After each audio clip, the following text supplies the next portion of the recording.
But I loved it in your book. You went into the esoteric symbolism of Back to the Future. Could we maybe kind of go through that movie as a case study just for the end of the show? With the Back to the Future story, I mean, clearly you will see a representation of the old Egyptian religion of Osiris, Isis, and Horus, where Marty is Horus. Doc Brown is clearly the Hermes Trismegistus character, the wizard sage figure. Um, you will find numerous solar allegories in this because, of course, Osiris and Horus are personifications of the sun. I mean, they live at Lion Estate, and of course, that's a reference to Leo. Their arch enemy is, of course, Typhon, which, of course, incarnates as Biff Tannen, very phonetically similar. Of course, we have a lot of numeric references. The 88 miles an hour, this is, again, another solar allegory. It strikes at 10:04. 10:04 is, of course, October 4th, which means there are 88 days left to the solar calendar. So, of course, this is why the lightning strikes the clock tower at 10:04. We say 10th of April, so 10:04 will be 10th of April for us in Europe. So that would Right. actually that's actually the 100th day of the calendar year, which is interesting. Yeah. But yeah, in Yeah. America, no, we always put the Yeah. month Okay. first, of course. Yeah. Okay. Um, and then, of course, you have the Wizard of Oz illusions, Yeah. where essentially Marty goes back in time. And when he goes back in time, he winds up in a Kansas like farmhouse.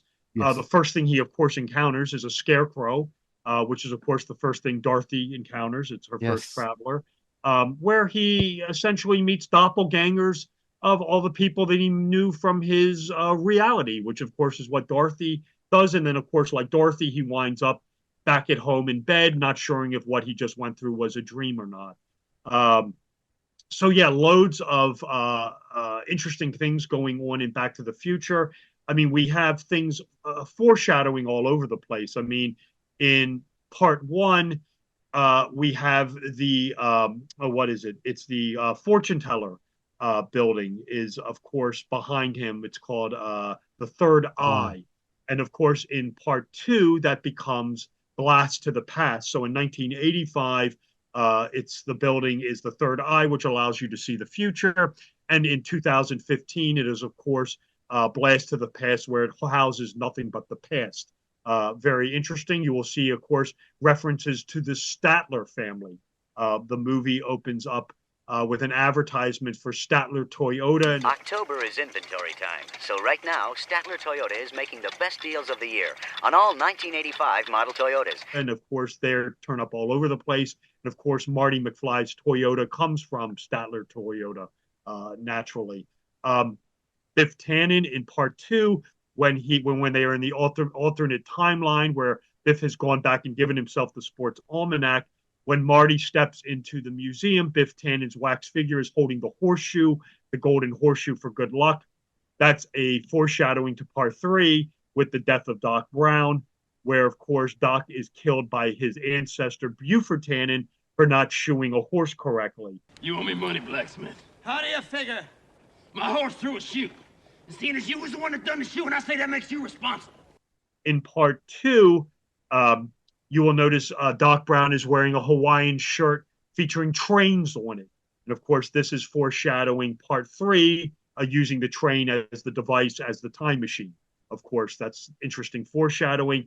And if you really have the eye for it, Doc Brown is wearing the Hawaiian shirt with the trains on it, and he has a white undershirt on.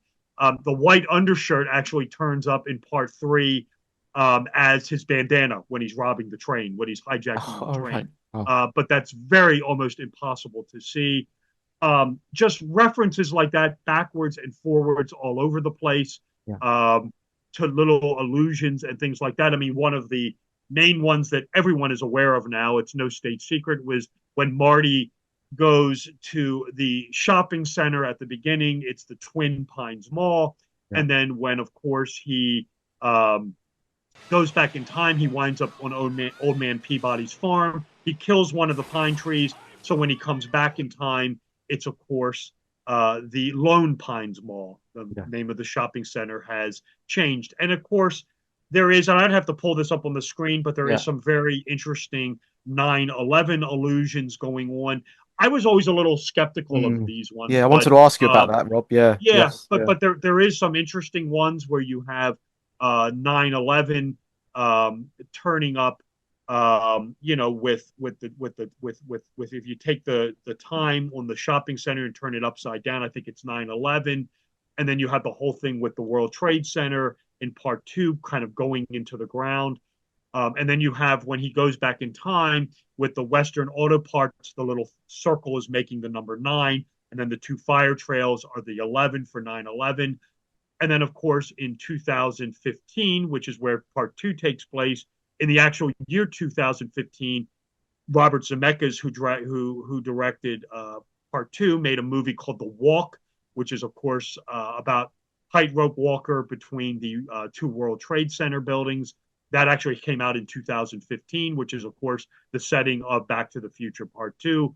When in Part Three, when they go into the museum and they're Yeah. looking at the photo of Doc Brown, it's 8:08. At the time is 8:08 on the clock, which is, Yeah. of course, 88 miles an hour. And then the other thing is the one thing that's ties into 9/11 is they do the thing at the World Trade Center with the two towers of lights.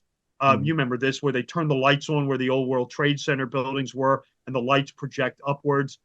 Those towers of lights are actually consist of 88 lights, for Oh, the wow. 88 miles an hour. So again, another little Back to the Future reference there. Have you heard there's a theory about how Doc is actually Zeus, and Zeus has defeated Kronos, which Kronos is the god of time. He was a Titan, right? And so Right. Doc represents Zeus, and he also brought in his brothers Poseidon and Hades, and Marty represents Hades, and that's why you have a lot of reference to Pluto, plutonium. You even have like the spaceman from Pluto, which is the original name for the movie.